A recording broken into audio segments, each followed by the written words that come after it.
Assalamualaikum warahmatullahi wabarakatuh. Perkenalkan, nama saya Siska Melina, NIM 19003106 dari kelas A.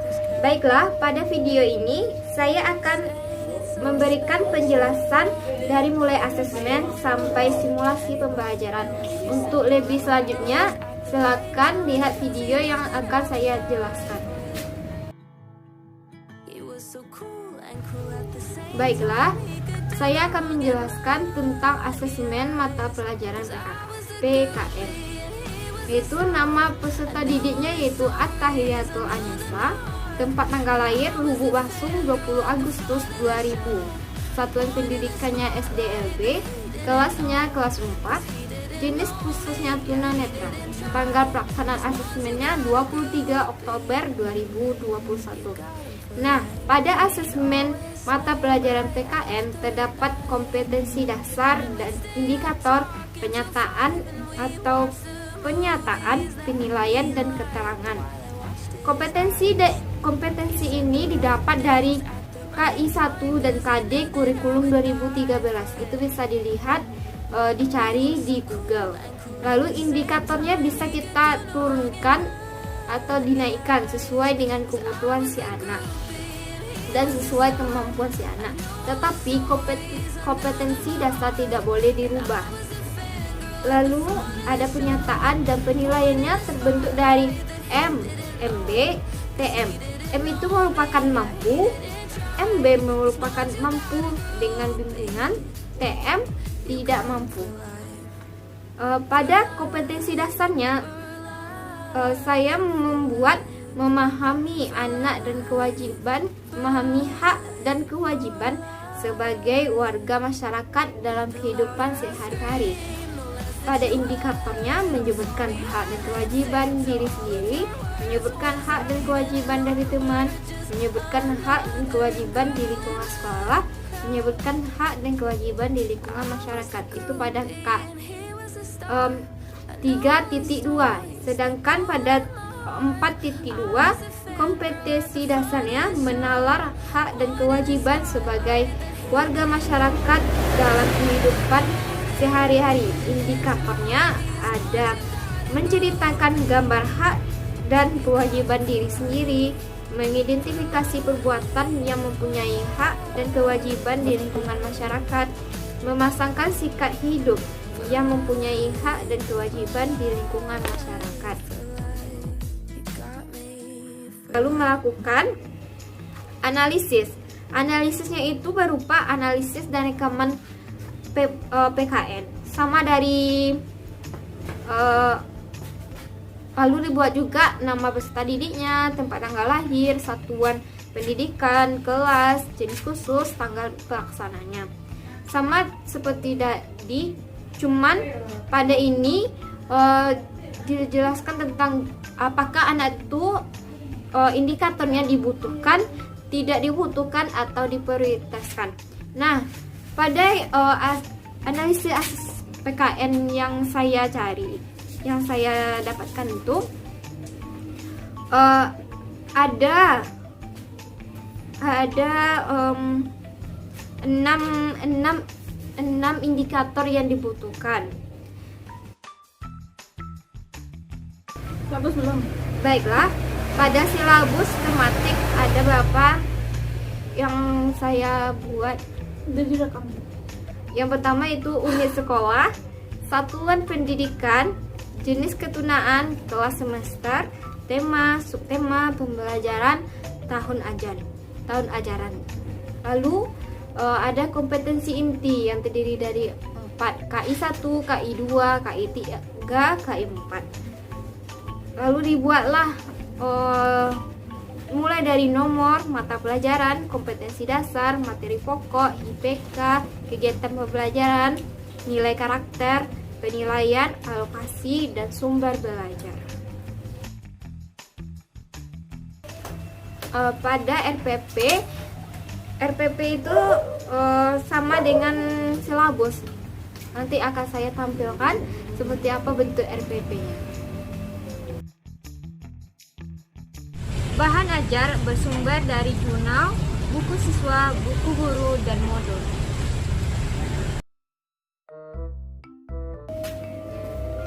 Media yang saya gunakan dalam pembelajaran anak tunanetra adalah media berupa audio yang bersumber dari YouTube.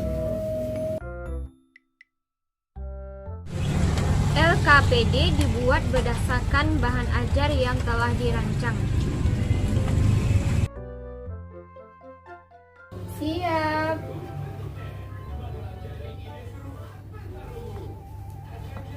Berdoa. Mulai. Ya Allah, berikanlah rahmatmu kepada kami agar kami dapat memahami pelajaran hari ini. Amin. Gimana kabarnya, Anes? Baik, Bu. Udah sarapan apa belum? Sudah. Pakai apa? Tadi makan pakai telur Kesini sama siapa? sama Mama. Naik apa? Tadi diantar pakai motor. Baiklah, pada hari ini kita akan belajar tentang tema profesi, subtema pekerjaan yang menghasilkan barang, mata pelajaran PKN. Ibu akan menjelaskan dahulu apa itu PKN. Pada mata pelajaran PKN tentang hak dan kewajiban. Dengarkan baik-baik ya, Nes. Hak adalah segala sesuatu yang harus didapatkan atau diterima secara penuh tanggung jawab. Setiap manusia memiliki hak dasar atau hak asasi yang melekat pada dirinya sejak lahir. Contohnya, hak dasar yang dimiliki oleh setiap manusia ialah mendapatkan kasih sayang dari orang tua. Hak-hak asasi manusia tersebut dilindungi oleh negara. Perlindungan terhadap hak asasi manusia diatur di dalam UUD Negara Republik Indonesia tahun 1945. Berikut ini ada beberapa hak yang ada di lingkungan. Yang pertama yaitu hak di lingkungan keluarga. Hak di lingkungan keluarga terdapat ada 3 macamnya. Yang pertama, hak mendapatkan kasih sayang. Artinya, kasih sayang dari keluarga adalah kebutuhan batin. Karena tanpa kasih sayang dari mereka, kita akan merasa sendiri dalam hidup. Kasih sayang sesama anggota keluarga juga termasuk kebutuhan kita. Yang kedua yaitu mendapatkan sandang, pangan, dan papan. Maksudnya, makanan menjadi kebutuhan pokok yang harus dipenuhi. Karena tanpa makanan, manusia tidak punya energi untuk beraktivitas. Yang ketiga yaitu hak mendapatkan bimbingan dan pendidikan dari keluarga. Maksudnya, keluarga merupakan sekolah pertama bagi anak. Keluarga sangatlah berperan penting dalam hal pendidikan. Yang kedua yaitu hak di dalam satuan pendidikan.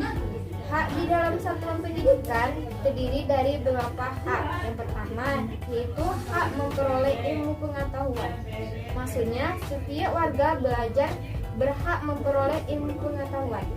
Ilmu pengetahuan berasal dari materi pembelajaran yang diajarkan oleh pendidik. Yang kedua yaitu hak berteman. Maksudnya, warga belajar memiliki hak untuk berteman dengan siapa saja tanpa melihat perbedaan. Yang ketiga yaitu hak mendapatkan kesempatan untuk berkreasi. Maksudnya, setiap warga belajar mendapatkan hak yang sama untuk memperoleh pengetahuan serta mengembangkan diri menjadi lebih baik. Yang keempat itu hak mendapatkan perlakuan yang sama dari pendidik. Maksudnya, peserta didik atau warga belajar memiliki hak untuk mendapatkan perhatian dan perlakuan yang sama pendidik. Yang kelima, hak mendapatkan perlindungan. Maksudnya, Semua warga di satuan pendidikan, baik warga belajar maupun pendidik atau tutor, berhak mendapatkan perlindungan secara menyeluruh sehingga merasa tenang, aman, dan nyaman untuk melaksanakan proses pembelajaran. Nah, Hanes, pada yang Ibu jelaskan itu, apakah Hanes masih ragu atau bagaimana? Ibu mau tanya, Bu. Ya, boleh. Di hak untuk menyayangi anak itu termasuk dari hak keluarga, Bu. Ya, betul sekali. Hak dari mendapatkan kasih sayang itu merupakan hak anak di keluarga. Apakah ada yang lainnya ini Hanes tanya? Contoh hak di kelas apa, Bu? Nah, selanjutnya Ibu akan menjelaskan ada satu lagi hak di lingkungan masyarakat. Nanti Ibu akan menjelaskannya ya. Nah, yang ketiga yaitu hak di lingkungan masyarakat. Hak di lingkungan masyarakat terdiri dari hak mendapatkan tinggal yang layak. Maksudnya, hak mendapatkan tempat tinggal yang layak merupakan hak warga negara sehingga memperoleh kenyamanan dalam beristirahat dan bersosialisasi dengan lingkungan masyarakat. Yang kedua yaitu hak memperoleh kehidupan yang layak. Maksudnya, warga negara Indonesia memiliki hak untuk mendapatkan kehidupan yang layak. Yang ketiga yaitu mendapatkan pasokan listrik dari pemerintah. Maksudnya, penemuan terbesar yang sangat membantu kegiatan manusia adalah penemuan energi listrik. Yang keempat itu mendapatkan pelayanan masyarakat. Maksudnya, warga negara atau warga masyarakat juga memiliki hak untuk mendapatkan pelayanan dalam bidang administrasi dari pemerintah. Yang kelima yaitu hak mendapatkan perlindungan hukum. Maksudnya, perlindungan hukum adalah tindakan yang dilakukan oleh pemerintah untuk melindungi atau mengayomi warga masyarakat dari perbuatan orang lain yang tidak sesuai dengan aturan hukum. Yang terakhir itu hak untuk diri sendiri. Hak untuk diri sendiri itu terdiri hak untuk belajar, hak mendapatkan kasih sayang, hak mendapatkan pendidikan yang layak. Baiklah, dari materi yang Ibu jelaskan tentang hak, apakah ada pertanyaan bagi Agnes? Ada, Bu. Ya, Kalau misalnya rumah kita dimaling, berarti kita juga ada hak. Ada hak ya, Bu? ya betul sekali. Kita mendapatkan hak, yaitu hak di lingkungan masyarakat, mendapatkan perlindungan hukum. Baik, Bu. Apakah ada lagi? Tidak, Bu. Nah, baiklah. Selanjutnya, Ibu akan menjelaskan tentang kewajiban. Kewajiban adalah segala sesuatu yang harus atau wajib dilaksanakan dengan penuh rasa tanggung jawab. Kewajiban warga negara adalah segala sesuatu yang wajib dilakukan dengan penuh tanggung jawab oleh warga masyarakat kepada negara. Jika kewajiban warga negara dilaksanakan dengan baik dan penuh tanggung jawab, maka akan terwujud keharmonisan dalam hidup bermasyarakat. Kewajiban berikut ini terdiri dari berbagai kewajiban. Yang pertama, kewajiban di lingkungan keluarga. Kewajiban di lingkungan keluarga terdiri dari 4. Yang pertama yaitu kewajiban menghemat energi listrik. Sebagai anggota keluarga, kita harus lebih baik dalam menggunakan energi listrik. Cara-cara untuk menghemat energi listrik antara lain dengan tidak membiarkan TV menyala jika tidak ditonton, mematikan lampu jika sudah tenang. Yang kedua yaitu kewajiban menjaga kebersihan rumah dan lingkungan sekitar. Maksudnya, rumah Anda akan terasa nyaman bila kebersihannya terjaga. Selain memberikan kenyamanan, rumah yang bersih juga berpengaruh baik pada kesehatan penghuninya. Yang ketiga yaitu kewajiban membantu orang tua. Maksudnya, sebagai anak kita harus membantu orang tua karena mereka telah membesarkan kita. Membantu orang tua adalah wujud bakti dari kasih sayang kepada kedua orang tua. Yang keempat yaitu mematuhi peraturan keluarga. Maksudnya, sebagai anggota keluarga, kita harus mematuhi peraturan keluarga sehingga menjadi keluarga yang lebih teratur, harmonis, dan menolong satu dengan yang lainnya. Yang kedua yaitu kewajiban di satuan pendidikan. Kewajiban di satuan pendidikan terdiri dari 4. Yang pertama yaitu menghormati pendidik. Maksudnya yaitu pendidik adalah seseorang yang mendidik kita di satuan pendidikan yang berperan sebagai orang tua bagi kita. Yang kedua yaitu kewajiban mengumpulkan tugas tepat waktu.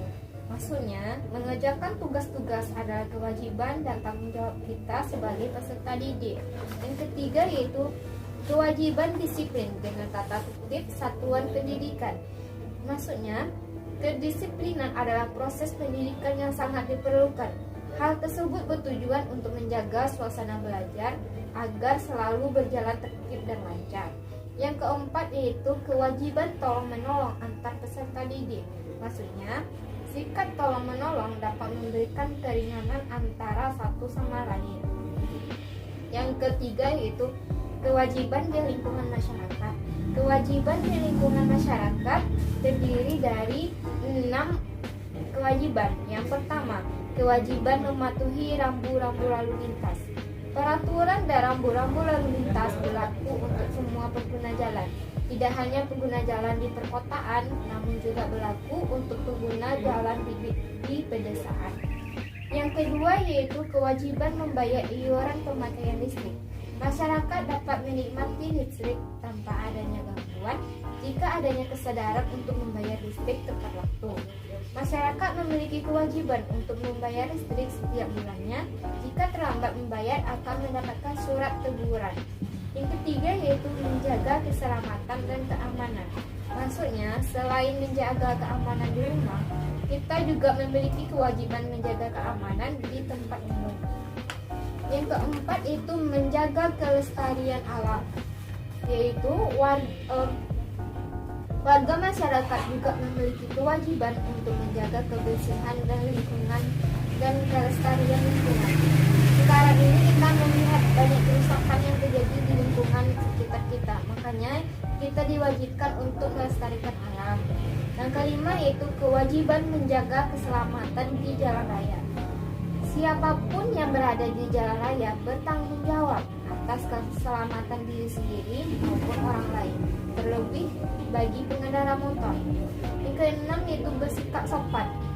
Sikap setiap warga negara, baik anak-anak maupun orang dewasa, wajib bersikap sopan di lingkungan masyarakat. Contohnya, sikap sopan yang dapat dilakukan oleh anak-anak adalah berbicara dengan santun kepada orang yang lebih tua. Yang terakhir yaitu kewajiban untuk diri sendiri, terdiri dari kewajiban menjaga kebersihan tubuh, kewajiban membahagiakan orang tua, kewajiban berbakti kepada orang tua. Nah, dari penjelasan tentang materi kewajiban tadi, apakah ada pertanyaan bagi Hanes? Ada Bu, ada. Apa Hanes? Berarti kalau kita mandi itu juga kewajiban ya Bu? Iya, itu salah satu kewajiban kita karena mandi tersebut adalah kewajiban kita untuk menjaga kebersihan tubuh dari berbagai kotor yang telah menempel dari pagi sampai menjelang sore. Kalau begitu kita mandinya harus berapa kali Bu? 3 kali boleh Bu? Boleh saja. Tapi orang kebanyakan itu mandinya 2 kali sehari, pagi dan sore. Kalau gitu Bu, kita juga harus nyapu rumah kan Bu? Iya, betul sekali. Karena itu kewajiban kita sebagai anak untuk membahagiakan orang tuanya. Sudah paham Bu. Baiklah Hanes. Baiklah Hanes. Ini ada rekaman materi dari yang Ibu jelaskan tadi. Nanti di rumah silakan dengarkan ya, dibantu dengan Mama. Dan Ibu akan mengirimkannya lewat WA Mama.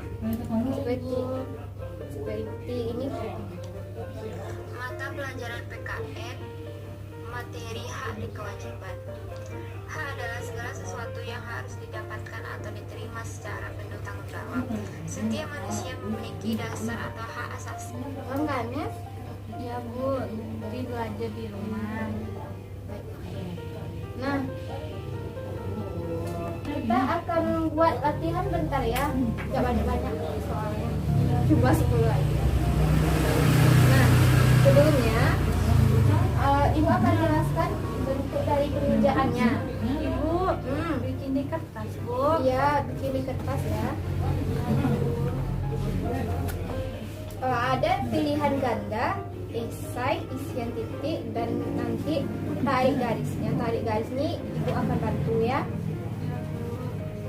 Nah, dari soal-soal yang Ibu berikan yang saat ini dari penjelasannya Ibu telah jelaskan kepada Anes tadi.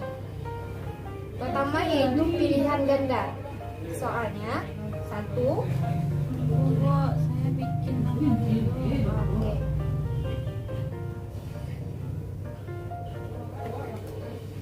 Sudah.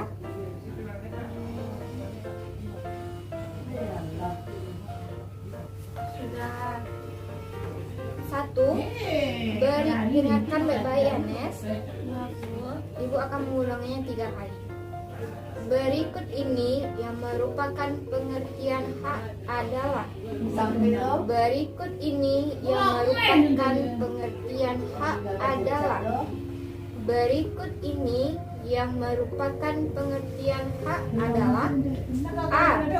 Segala sesuatu yang harus didapatkan. A.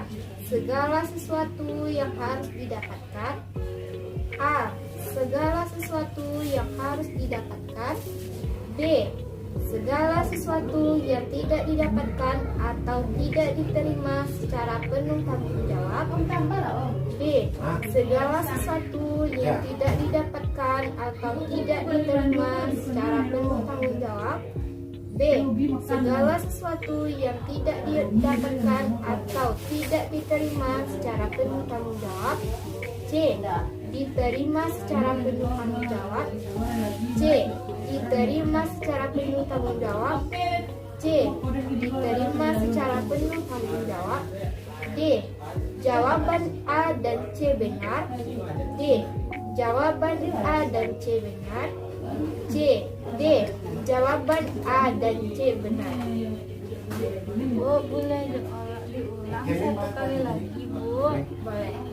Berikut ini yang merupakan pengertian hak adalah. A. Segala sesuatu yang harus didapatkan. B. Segala sesuatu yang tidak didapatkan atau tidak diterima secara penuh tanggung jawab. C. Diterima secara penuh tanggung jawab. D. Jawaban A dan C benar. Kita, Bu. Adalah nomor 2. Sebutkan hak di lingkungan keluarga kecuali.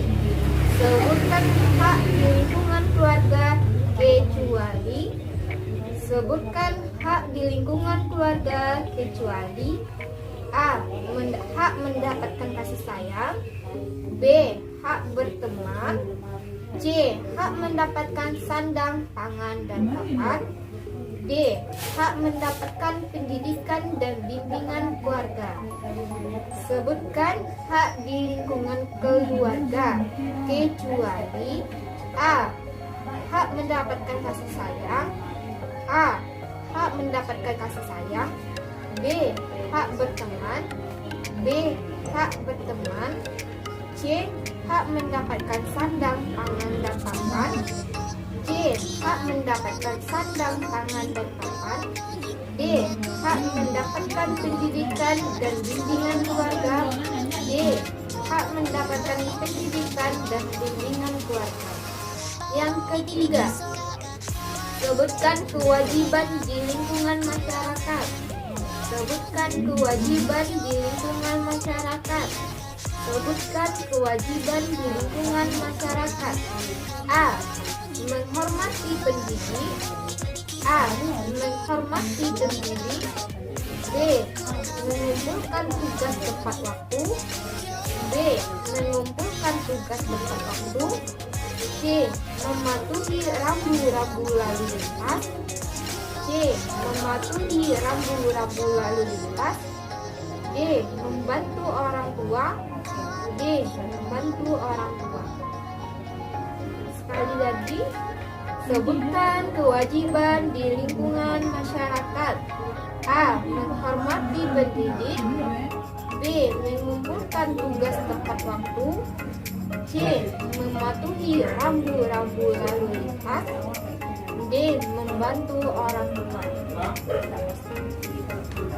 Lalu kita akan mengisi isian titik-titik. Nomor 4.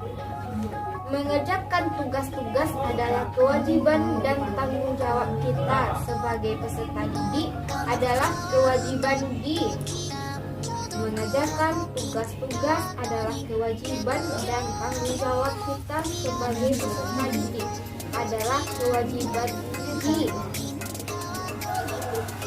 Mengerjakan tugas-tugas adalah kewajiban dan tanggung jawab kita sebagai peserta didik adalah kewajiban D.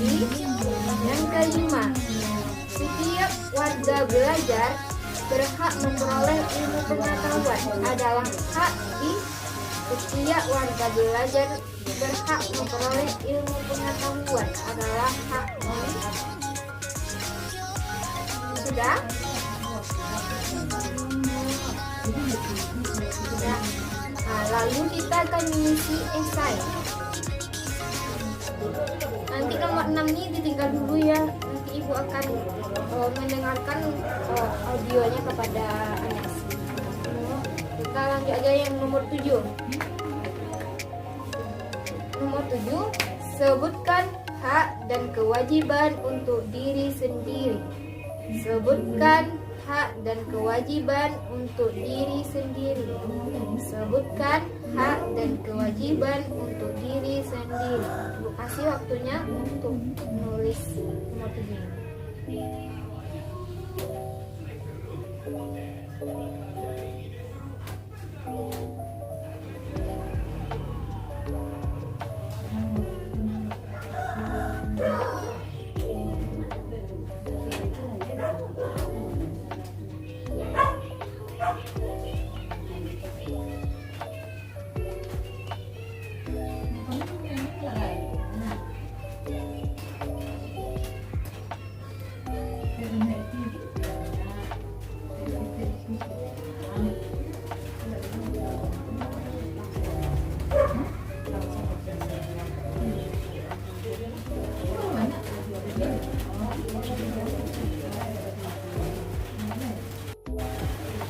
Baiklah, soal yang ke-8, sebutkan hak dan kewajiban di lingkungan keluarga.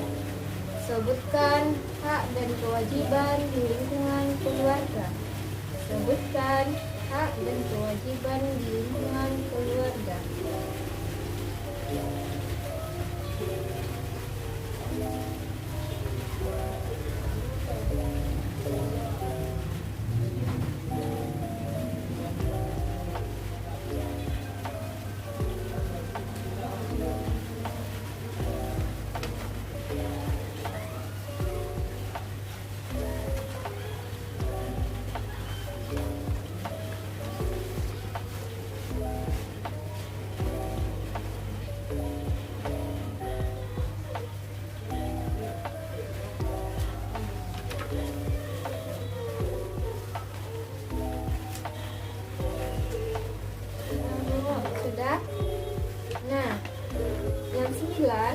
Sebutkan hak dan kewajiban di lingkungan masyarakat.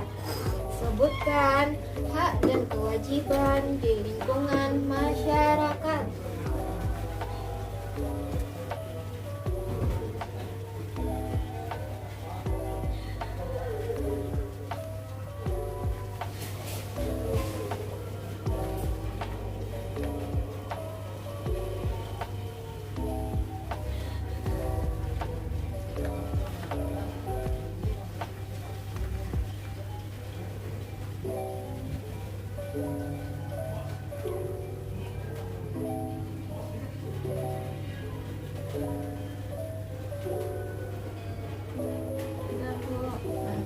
Yang ke-6 ini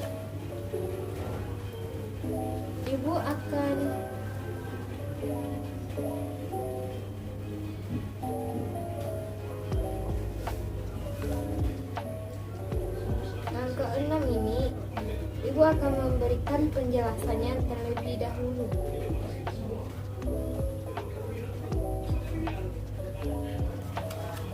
dengarkan ya baik-baik. Hak adalah segala sesuatu yang secara sah harus diterima seseorang dengan memperhatikan hak orang lain. Ada 3 jenis hak. Yang pertama, hak di rumah. Hak di rumah terdiri dari hak mendapatkan kasih sayang, hak mendapatkan perlindungan, hak mendapatkan bermain, hak kesehatan, hak mendapatkan pendidikan. Kedua yaitu hak di sekolah, hak mendapatkan belajar, hak mendapatkan kasih sayang, hak mendapatkan rasa aman dan nyaman. Yang ketiga, hak di masyarakat, terdiri dari hak mengembangkan kemampuan, hak mengembangkan hobi, hak bersosialisasi. Lalu, kewajiban adalah segala sesuatu yang harus dilakukan dengan penuh rasa tanggung jawab.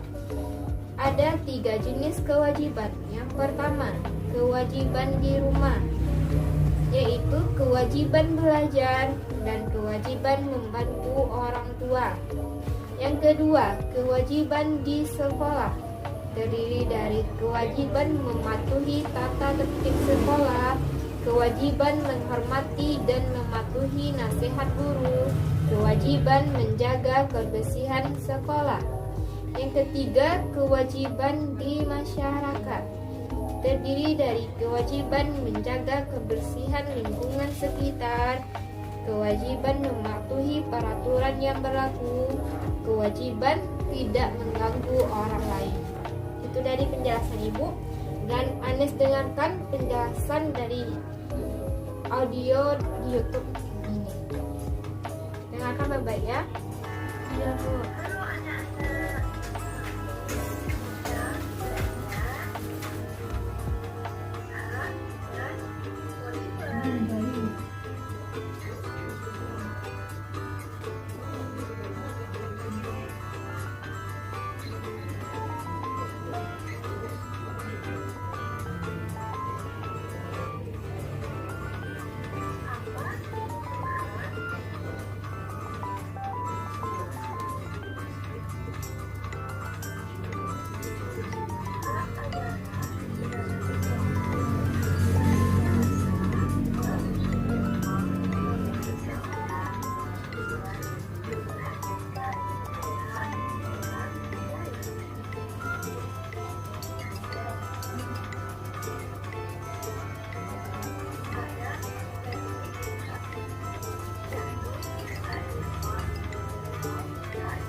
penjelasan dari audio YouTube yang Ibu berikan kepada Anda.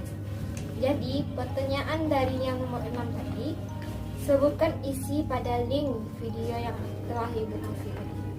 Penjelasannya tadi. Coba Alisa. Bu. Iya, Nak.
Udah, Nak.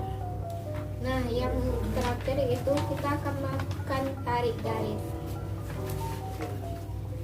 Yang pertama, menghormati pendidik merupakan hak di lingkungan masyarakat, kewajiban di satuan pendidikan, atau hak di satuan pendidikan, atau kewajiban di lingkungan keluarga.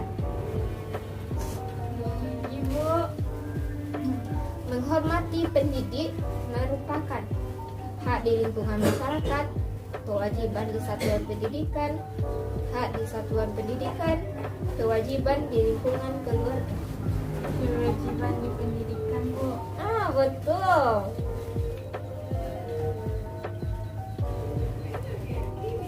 Betul sekali. Lalu, memperoleh kehidupan yang layak, mendapatkan perlakuan yang sama dari masyarakat merupakan hak di lingkungan masyarakat, hak di satuan pendidikan, kewajiban di lingkungan keluarga. Hak di masyarakat. Betul. Lalu, mendapatkan perlakuan yang sama dari pendidik merupakan hak di lingkungan masyarakat, kewajiban di satuan pendidikan, hak di satuan pendidikan, kewajiban di lingkungan keluarga. Mendapatkan perlakuan yang sama dari pendidik merupakan hak di lingkungan masyarakat, kewajiban di satuan masyarakat. Dengarkan baik soalnya, mendapatkan perlakuan yang sama dari pendidik, hak di lingkungan masyarakat, kewajiban di satuan pendidikan, hak di satuan pendidikan, kewajiban di lingkungan keluarga. Gimana tuh, Bu? Pendidik, Bu? Ya, pendidikan apa nak? Tentunya hak atau kewajiban kah? Ataukah hak di masyarakat? Ataukah hak di sekolah pendidikan atau kewajiban? Kewajiban Bu. Yakin? Salah. Harusnya hak di satuan pendidikan karena dia mendapatkan perlakuan yang sama dari pendidik. Harusnya dia itu hak di sini. Nah, membantu orang tua merupakan hak di lingkungan masyarakat, kewajiban di satuan pendidikan, hak di satuan pendidikan, kewajiban di lingkungan keluarga. Kewajiban di keluarga. Betul. Hebat Aneh. Tepuk tangan dulu. Sudah siap. Hebat. Cinta hebat. Nah, mana jawaban yang tadi nak? Ibu. Baiklah. Terima kasih. Maka pembelajaran hari ini telah selesai. Maka dari itu kita akan berdoa karena telah mengikuti pembelajaran hari ini dengan baik dan benar. Siap. Baca doa. Alhamdulillahirabbil alamin. Ya Allah, terima kasih atas rahmatmu, karena kami telah memahami pelajaran hari ini. Amin. Dan silakan pulang. Assalamualaikum Ibu. Waalaikumsalam. Penilaian dibuat berdasarkan hasil EKPD, yang mana pada penilaian pengetahuan didapatkanlah bahwasannya nilai anak tersebut 6,69. Cukup bagi anak, namun harus melakukan remedial. Hasil pembelajaran keterampilan dari hasil belajar dengan media pembelajaran yang telah disesuaikan dengan kemampuan audio, serta juga telah dilakukan pengujian pemahaman terhadap apa yang telah diajarkan oleh guru berupa soal latihan yang mana hasilnya didapat cukup bagi anak, namun perlu dilakukan remedial untuk memantapkan pemahaman anak terhadap pembelajaran. Yang ketiga, penilaian terhadap sikap, yang dimana sikap siswa mulai dari awal pembelajaran dirasa cukup baik, namun ada beberapa hal anak menjadi tidak fokus.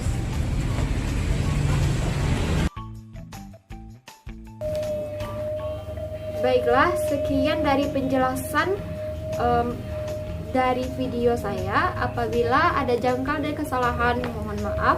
Wabillahi taufiq hidayah. Wassalamualaikum warahmatullahi wabarakatuh.